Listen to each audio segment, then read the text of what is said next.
Kotak bank के बारे में लास्ट एनालाइज वीडियो में भी बताया था आपको मैंने वैसे कि स्ट्रेट लाइन के नीचे इस लेवल के नीचे एक अच्छा खासा फॉल देखने के लिए मिल सकता है और नेक्स्ट सपोर्ट ये वाले और ये लेवल बनने वाले हैं और वो चीज इसने आज प्रूव करके दिखा दी है। हालांकि बाइंग की भी बात की थी और मुझे बाइंग की ज्यादा उम्मीद थी कि यहाँ पे कुछ इस तरह से पैटर्न बना के ब्रेकआउट करके ऊपर निकल जाएगा, बट यहाँ पे आज के दिन एक गैप डाउन ओपन करके, गैप डाउन तो इतना कुछ खास नहीं था बट गैप डाउन ओपन करके नीचे की तरफ निकल के एक टाइम ऐसा था जब ये 6 से 7% के आसपास फॉल करके बैठा हुआ था।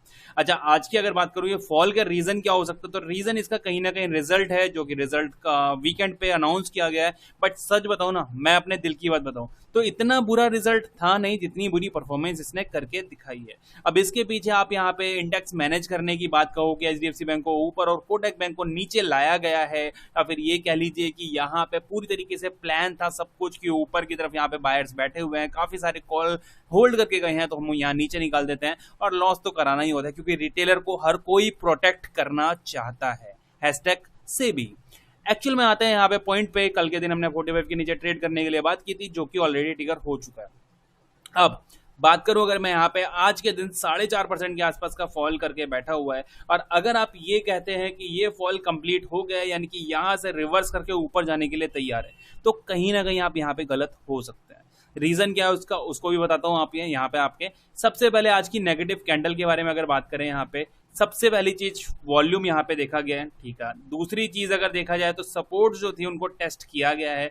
तीसरी चीज अगर देखें यहाँ पे टॉप, ये टॉप था आज का, ये बॉटम, टॉप टू बॉटम अगर लगाते हैं तो ये 50% को रीटेस्ट नहीं कर पाया, मतलब कि रिक्लेम नहीं कर पाया। इसने फॉल किया, ठीक है। अगर ऊपर निकल के मोर देन 50% निकल के एक क्लोजिंग करता है इस एरिया में तो एक बाइंग कैंडल की तरह से हम इसको रिप्रेजेंट कर सकते थे, बट एक सेलिंग कैंडल की ही तरह देखना जरूरी हो गया। अब इसको एक्चुअल में देखें यहाँ पे अब क्या करता हुआ दिखाई दे रहा है, तो इन सपोर्ट्स को तो टेस्ट कर चुका है, इनको ब्रेक करने में इसको ज्यादा प्रॉब्लम आनी है नहीं। बट मैं आपको अगर 15 मिनट के चार्ट पे लेके चलूं तो पिक्चर काफी ज्यादा क्लियर हो जाएगी। यहाँ पे अगर आज के काम की बात करें, यहाँ देख रहे होंगे आप, फॉल किया, थोड़ा सा ऊपर धीरे धीरे धीरे धीरे रिट्रेस करता हुआ दिखाई दे रहा है। जैसा मैंने आपको बताया बॉटम टू टॉप 50% ये वाला एरिया बैठेगा शायद। एक्चुअल में देख लेते हैं आज का टॉप और आज का बॉटम, ये अगर मिलाते हैं, देखो एक्चुअल में बॉटम टॉप 50% से रिजेक्शन लेके नीचे की तरफ आता हुआ दिखाई दे रहा है, कहीं ना कहीं नेगेटिविटी की तरफ इशारा कर रहा है। बट इसके साथ साथ अगर आप यहाँ पे ये देखें, ये एरिया था हमारा, एक सेकेंड, ये एरिया था हमारा लास्ट सपोर्ट का, यहाँ पे देखा भी होगा आपने, सपोर्ट बना के ऊपर निकला था। आज इसने ब्रेकडाउन किया और उसी को रीटेस्ट की तरह से क्लेम कर रहा है, तो कहीं ना कहीं एक नेगेटिव के लिए एक रिप्रेजेंट कर रहा है कि कहीं ना कहीं यहां से एक नीचे की तरफ फॉल आ सकता है। रीजन उसका बॉटम टू टॉप 50% का रिजेक्शन, साथ साथ ये लास्ट वाला रिजेक्शन, वहीं से करेक्शन मिल सकती है। अच्छा, मिल सकती है, ऐसा नहीं है कि हम ब्लाइंडली यहाँ पे ट्रस्ट करने वाले हैं और यहाँ से कल के दिन मॉर्निंग में आओ ना दाओ बस शॉर्टिंग करके बैठ जाएंगे, नहीं। हम यहाँ पे लेवल्स का बिल्कुल जरूर जरूर जरूर ध्यान रखेंगे।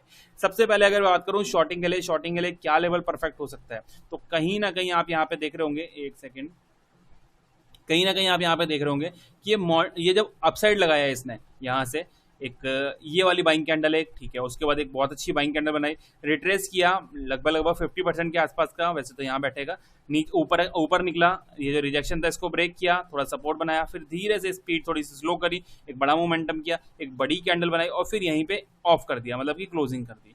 अब अगर मैं बोलूं आपको कि बायर्स, ये जो सेलर्स हैं वो किस लेवल को, सॉरी बायर्स जो है वो किस लेवल को प्रोटेक्ट करना चाहेंगे, वो करना चाहेंगे सर इस पॉइंट को, ये देख रहे हैं आप, ये वाला पॉइंट, ये वाला पॉइंट से ये जो बायर्स के लिए बहुत ज्यादा एक पावरफुल हो चुका है।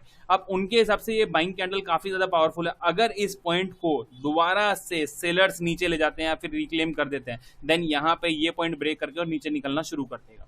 तो हमारे पास ये पॉइंट मिल गया क्या सेलर्स के लिए, मतलब हाँ, सेलर्स के लिए जो पॉइंट है वो है 61 का।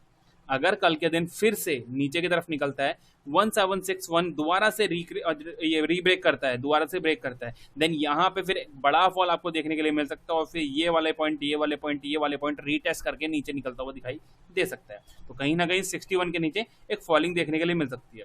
अब बात करूं बाइंग साइड के लिए, बाइंग साइड के लिए भी ऐसा नहीं है कि हमें बहुत ज्यादा मेहनत करनी पड़ेगी, नहीं, हम यहाँ पे इजिली ग्रैब कर सकते हैं। देखो सबसे पहली चीज, ये जो एरिया है वो क्या है हमारा, सपोर्ट लेवल। अब क्या बनने वाला है, रिजेक्शन लेवल। दूसरी बात, टॉप टू बॉटम अगर लगाते हैं तो 50% भी हमारा इसी एरिया में बैठ रहा है, तो हमें चाहिए बस इसके ऊपर।